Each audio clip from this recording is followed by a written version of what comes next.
I want to thank you, Senator Perkins, for having this much-needed hearing. It was overdue. Due to the length of the meeting, it manifests itself that it was overdue. Thanks for having the courage. Thanks for representing the people that voted you in, despite of the opposition.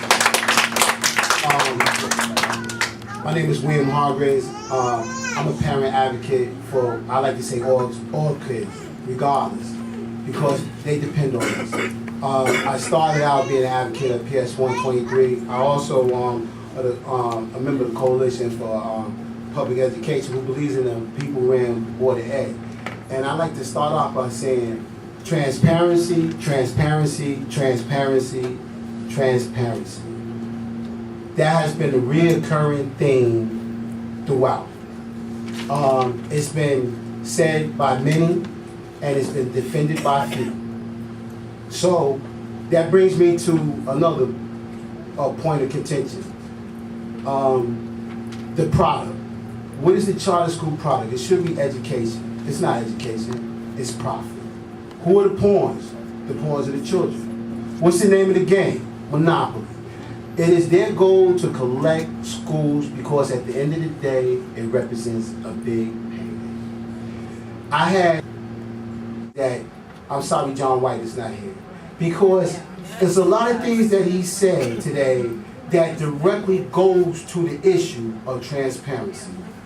And me, for one, I was at PS 123 when HSA first came in, and it was slated to go to 194 on 144th Street. Because of a lawsuit, they retained their spot. They were going to go there to grow by 100. He didn't do any research or anything. He just stated quite matter-of-factly that these 100 parents was going to come in next year with us. And I said to him at that particular time with a UFT lawyer, the superintendent, the principal, and other people, I said, so you just arbitrarily decide that it's more important to fill the needs of one group of parents versus the other. So that's why you have to have transparency. You talk about the school system, and I've heard this repeatedly too, how it's a covert effort to have the charter school be successful at any cost. And the greater cost is at the expense of our kids. They create intentional vacuum where they block the entry to your kids, where they say that, you know what, your kids have to go to 125th Street to apply for pre-K, but the charter school can go upstairs to their floor. So if you're a parent coming in, what are you going to do? You're going to do whatever convenient, because you have a lot of things to do. As all parents have to do. As all of us have to do. The notion that public schools aren't successful, and it also bothered me that John White said that he didn't favor any school, but he spent the majority of his time touting the success and defending charter schools. If you don't have a favoritism, you should be able to run off certain schools that were on service or certain schools that never was on service. That's exemplary public schools, and he didn't do that. But I'm going to keep true to my word. It's a lot that I want to say. It's a lot that I'm just saving up to say. But I will do that at another time. Thank you. My name is Akinlabi Mackall. I'm a member of the Coalition for Public Education and also co-founder of SEEDS. We've developed an Institute for Self-Determination and Sustainability, which is very interested in the question of education for liberation. I'm here today to speak on the charter school question, and I've submitted some material that presents the issues that we in the coalition and we in SEEDS find critical. We think that the central question is not one of the charter schools. We think the real question is how can a quality education be had by all students. What we found is that what should under normal circumstances be a relatively modest issue of charter schools. That is, some system that is at most supplemental to less than 5% of the students should not be a tail wagging the dog kind of situation. But that is in fact, we feel that because the real question of mayoral control is probably most definitely at the bottom of our problems with the charter schools, and specifically the functioning of Mayor Bloomberg and his Chancellor Klein, that the question of charter schools must be understood in that context. So while we may not have major problems with the concept of charter schools as a supplemental way of people learning about successes and then replicating them, we feel in the situation of New York City that is profoundly wrong-headed to try to address charter schools as a real panacea, a real solution.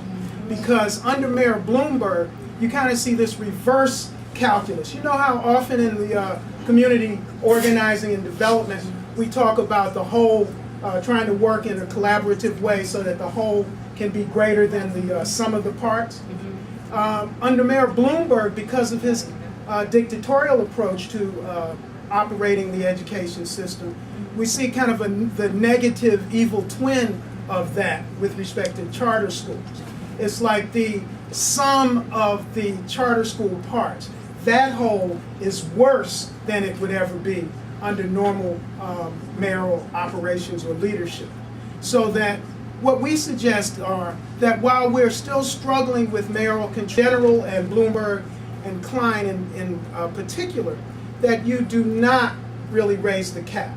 We think that it would be problematic.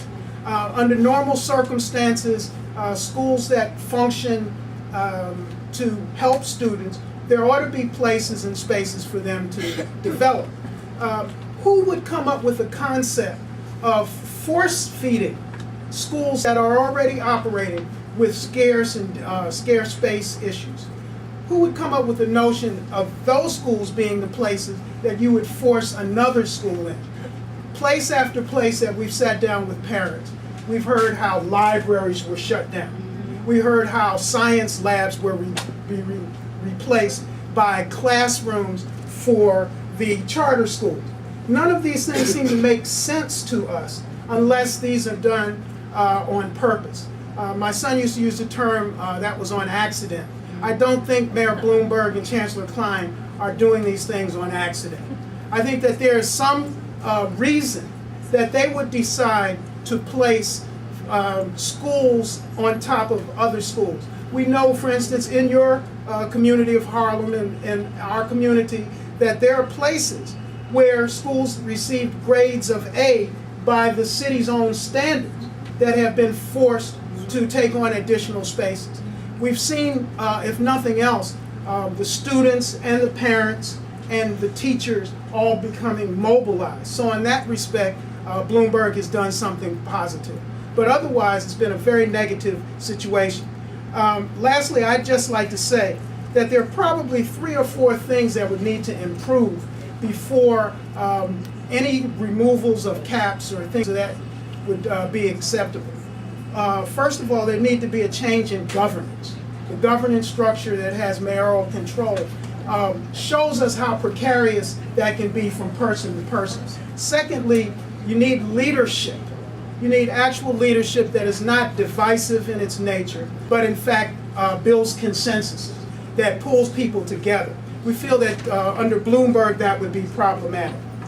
Also, you'd want the kind of educational understanding and expertise that one would expect in a city that has 1.1 million students. You'd want people at every level of control of the education system with knowledge of that system, so that you wouldn't expect a chancellor whose primary bona fides are in law with very little experience in education, and you certainly wouldn't want a mayor to be in charge of an entire school system with no real understanding of that. Lastly, I'd just like to suggest that there's nothing in the public schools that cannot be done better than is done in the charter schools. There's no aspect of what charter schools do that could not be replicated by a public school.